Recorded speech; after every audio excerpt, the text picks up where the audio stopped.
ಸಂಕೇಶ್ವರ ಕೊಲೆ ಪ್ರಕರಣ, ಪತ್ರಕರ್ತನನ್ನೇ ಆರೋಪಿ ಮಾಡಿದ ಪೊಲೀಸರ ಕ್ರಮಕ್ಕೆ ಆಕ್ರೋಶ. ಭೀಮರಾಯ ಹದ್ದಿನಹಾಳು ಹೆಸರು ದೋಷಾರೋಪಣೆ ಪಟ್ಟಿಯಿಂದ ಕೈಬಿಡಲು ಆಗ್ರಹ, ಇಲ್ಲವಾದರೆ ಉಗ್ರ ಹೋರಾಟದ ಎಚ್ಚರಿಕೆ. ದೇವದುರ್ಗ ತಾಲೂಕಿನ ಸಂಕೇಶ್ವರಹಾಳ ಗ್ರಾಮದಲ್ಲಿ ನಡೆದಿರುವ ಕೊಲೆ ಪ್ರಕರಣದಲ್ಲಿ ಪತ್ರಕರ್ತ ಭೀಮರಾಯ ಹದ್ದಿನಾಳ್ ಅವರನ್ನು ಸಿಲುಕಿಸಲು ಹುನ್ನಾರ ನಡೆದಿದೆ. ಕೂಡಲೇ ಅವರ ಹೆಸರನ್ನು ದೋಷಾರೋಪಣೆ ಪಟ್ಟಿಯಿಂದ ಕೈಬಿಡಬೇಕು, ಇಲ್ಲದಿದ್ದರೆ ಉಗ್ರ ಹೋರಾಟ ನಡೆಸಲಾಗುವುದು ಎಂದು ಅಖಿಲ ಕರ್ನಾಟಕ ವಾಲ್ಮೀಕಿ ನಾಯಕ ಮಹಾಸಭಾದ ಅಧ್ಯಕ್ಷ ಮಾನಶಯ್ಯ ನಾಯಕ್ ಎಚ್ಚರಿಕೆ ನೀಡಿದರು. ಮಂಗಳವಾರ ಪಟ್ಟಣದ ಪ್ರವಾಸಿ ಮಂದಿರದಲ್ಲಿ ಸುದ್ದಿಗೋಷ್ಠಿಯಲ್ಲಿ ಮಾತನಾಡಿದ ಅವರು, ಕೊಲೆ ಪ್ರಕರಣಕ್ಕೂ ಭೀಮರಾಯ ಹದ್ದಿನಾಳ್ ಅವರಿಗೂ ಯಾವುದೇ ಸಂಬಂಧವಿಲ್ಲ. ಅವರನ್ನು 8ನೇ ಆರೋಪಿಯನ್ನಾಗಿ ಮಾಡಲಾಗಿದೆ ಎಂದು ಆರೋಪಿಸಿದರು. ಪ್ರಕರಣಕ್ಕೆ ಸಂಬಂಧಿಸಿದಂತೆ 2 ಎಫ್ಐಆರ್ಗಳನ್ನು ದಾಖಲಿಸಲಾಗಿದ್ದು, ಮೊದಲ ಎಫ್ಐಆರ್ನಲ್ಲಿ ಅವರ ಹೆಸರಿಲ್ಲ, ಆದರೆ 2ನೇ ಎಫ್ಐಆರ್ನಲ್ಲಿ ಅವರ ಹೆಸರನ್ನು ಸೇರಿಸಲಾಗಿದೆ. ಭೀಮರಾಯ ಹದ್ದಿನಾಳ್ ಅವರು ತಮ್ಮ ಸ್ವಗ್ರಾಮವಾದ ಹದ್ದಿನಾಳ್ ಗ್ರಾಮವನ್ನು ತೊರೆದು ಹಲವು ವರ್ಷಗಳಾಗಿವೆ. ಸುಮಾರು 33 ವರ್ಷಗಳಿಂದ ಮಾಧ್ಯಮ ಕ್ಷೇತ್ರದಲ್ಲಿ ಕಾರ್ಯನಿರ್ವಹಿಸುತ್ತಿದ್ದು, ರಾಜ್ಯದ ವಿವಿಧ ಜಿಲ್ಲೆಗಳಲ್ಲಿ ಪತ್ರಕರ್ತರಾಗಿ ಸೇವೆಯನ್ನು ಸಲ್ಲಿಸಿದ್ದಾರೆ. ಅಲ್ಲಿಯೇ ವಾಸವಾಗಿ ಕಳೆದ 15 ವರ್ಷಗಳಿಂದ ರಾಯಚೂರಿನಲ್ಲಿ ನೆಲೆಸಿದ್ದಾರೆ.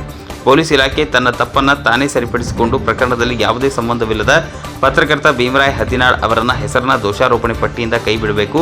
ನಡೆದ ಕೊಲೆಯಲ್ಲಿ ಭಾಗಿಯಾದವರ ಕೃತ್ಯವನ್ನು ನಾವು ಖಂಡಿಸುತ್ತೇವೆ. ಅವರಿಗೆ ಕಠಿಣ ಶಿಕ್ಷೆ ಆಗುವುದಕ್ಕೆ ನಮ್ಮದು ಬೆಂಬಲ ಇದೆ. ಆದರೆ ಕಾಣದ ಕೈಗಳ ಒತ್ತಡಕ್ಕೆ ಮಣಿದು ದುರುದ್ದೇಶದಿಂದ ಎಫ್ಐಆರ್ನಲ್ಲಿ ಅವರ ಹೆಸರು ಸೇರಿಸಿರುವುದು ಖಂಡನೀಯ ಎಂದು ಶಿವಗೇನಿ ನಾಯಕ್ ಹೇಳಿದರು. ಸುದ್ದಿಗೋಷ್ಠಿಯಲ್ಲಿ ವೆಂಕಟೇಶ್ ನಾಯಕ್, ಸೋಮಕಾರ, ಬಿಡಪ್ಪ ನಾಯಕ್, ಗೌರಂಪೇಟೆ, ಸಿದ್ದನಗೌಡ, ಚಿತ್ತಲಕುಂಟೆ, ಆಂಜನೇಯ ನಾಯಕ್ ಇತರರು ಇದ್ದರು. ವರದಿ ಅಮರೇಶ್ ನಾಯಕ್.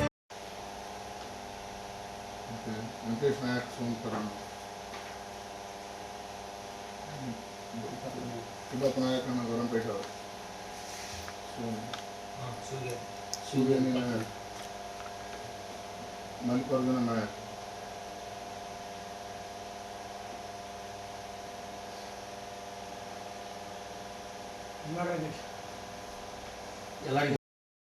ಏನು ಬರ್ಬರವಾಗಿ ಹತ್ಯೆ ಮಾಡ್ತಾರ ಆ ಒಂದು ಪ್ರಕರಣದಲ್ಲಿ ಬರ್ಬರವಾಗಿ ಹತ್ಯೆ ಮಾಡುವಂಥ ಪ್ರಕರಣದಲ್ಲಿ ನೇರವಾಗಿ ಯಾವ ಆರೋಪಿಗಳಿದ್ದಾರೆ ಅವರನ್ನ ಆಲ್ರೆಡಿ ಪೊಲೀಸ್ ಇಲಾಖೆ ಏನು ಮಾಡಿದ್ದಾರೆ, ಸುವ್ಯವಸ್ಥಿತವಾಗಿ ಬಂಧನ ಮಾಡಿದೆ. ಅದಕ್ಕೆ ನಾವು ಶ್ಲಾಘನೆ ಮಾಡ್ತೀವಿ. ಯಾಕಂದರೆ ಈ ಸತ್ತಿರ್ತಕ್ಕಂಥ ವ್ಯಕ್ತಿ ಕುಟುಂಬಕ್ಕೆ ಅನ್ಯಾಯ ಆಗಿದೆ. ಆ ಕುಟುಂಬನ ನಿರ್ವಹಿಸಿರ್ತಕ್ಕಂಥ ಏನು ಮಹಿಳೆ ಇದ್ದಾಳೆ, ಅವರ ಒಂದು ಸತ್ತಿರ್ತಕ್ಕಂಥ ವ್ಯಕ್ತಿ ಮಹಿಳೆ ಹೆಂಡತಿ ಮತ್ತು ಅವ್ರ ಕುಟುಂಬಕ್ಕೆ ಸರ್ಕಾರದ ವತಿಯಿಂದ 1 ಕೋಟಿ ರೂಪಾಯಿಯಿಂದ ಬಿಡುಗಡೆ ಮಾಡಬೇಕು ತಕ್ಷಣ. ಅಲ್ಲದೆ ಈ ಒಂದು ಪ್ರಕರಣದಲ್ಲಿ ಯಾರು ನೇರವಾಗಿದ್ದಾರೋ ಅವ್ರ ಮೇಲೆ ಕಠಿಣ ಕ್ರಮ ಮಾಡಲಿ. ನಮ್ಮ ಎಲ್ಲ ಒಪ್ಪಿಗೆ ಇದೆ, ನಮ್ಮ ಸಮಾಜದ ಒಪ್ಪಿಗೆ ಇದೆ, ನಮ್ಮ ಒಪ್ಪಿಗೆ ಇದೆ. ಆದರೆ ಒಬ್ಬ ವೃತ್ತಿಯಿಂದ ಪತ್ರಕರ್ತನಾಗಿ ಕೆಲಸ ಮಾಡ್ತಕ್ಕಂಥ ಭೀಮರಾಯ ಹದ್ದಿನಾಳ್ ಅನ್ನುವಂಥ ಏನು ಒಬ್ಬ ಸಮಾಜದ ಒಬ್ಬ ಗಣ್ಯ ವ್ಯಕ್ತಿ ಇದ್ದಾರೆ, ಅವರನ್ನು ಪೊಲೀಸ್ ಇಲಾಖೆಯವರು ಇರ್ಬೋದು, ರಾಜಕೀಯ ವ್ಯಕ್ತಿಯವರೇ ಇರ್ಬೋದು, ಪಿತೂರಿಯಿಂದ ಮಾಡಿ ಹಿಂಬಾಗಲಿಂದ ಅವ್ರನ್ನ ಏನಾದ್ರು ಅವ್ರ ಮೇಲೆ ಕ್ರಮ ಜರುಗಿಸಬೇಕಂತ ಏನೋ ಒಂದು ಹುನ್ನಾರ ನಡೀತಾ ಇದೆ. ಅದನ್ನು ನಾವು ನಮ್ಮ ಸಮಾಜದ ವತಿಯಿಂದ ಕರ್ನಾಟಕದಾದ್ಯಂತ ಮುಂದಿನ ದಿನಗಳಲ್ಲಿ ಈ ಒಂದು ಚಾರ್ಜ್ ಶೀಟಲ್ಲಿ ಅವ್ರ ಹೆಸರು ತೆಗಲಿಲ್ಲ. ಮಾಧ್ಯಮದವರಿಗೆ ನಮಸ್ಕಾರಗಳು. ಇವತ್ತು ವಿಷಯ ಏನಪ್ಪ ಅಂದರೆ, ಹದ್ದಿನಾಳು ಸಂಕೇಶ್ವರ ಗ್ರಾಮದಲ್ಲಿ ಒಂದು ಕೊಲೆ ನಡೆದಂಥ ಪ್ರಕರಣದಲ್ಲಿ ಅದು ಏನಪ್ಪ ಅಂದರೆ, ಆರೋಪಗಳನ್ನು ಪೊಲೀಸರು ಆಲ್ರೆಡಿ ಬಂಧಿಸಿದ್ದಾರೆ. ನಿರಪರಾಧಿರನ್ನ ಹೆಸರನ್ನು ಬರೆಸಿದ್ದಾರೆ. ಹದ್ದಿನಾಳು ಭೀಮರಾಯ ಅವ್ರನ್ನ ಅವ್ರ ಒಳ್ಳೆ ವ್ಯಕ್ತಿ ಹೇಳಿ ಅವ್ರನ್ನ ಒಂದು ಹೆಸರನ್ನು ಪೊಲೀಸ್ ಇಲಾಖೆಯಲ್ಲಿ ಹೆಸರನ್ನು ಬರೆದಿದ್ದಾರೆ. ಆ ಹೆಸರನ್ನು ತೆಗಿಬೇಕಂತ ಪೊಲೀಸ್ ಇಲಾಖೆಗೆ ಪತ್ರಿಕೆ ಮುಖಾಂತರದ ನಾವು ಈ ಮೂಲಕ ತಿಳಿಸಕ್ಕೆ ಬಯಸ್ತೀವಿ.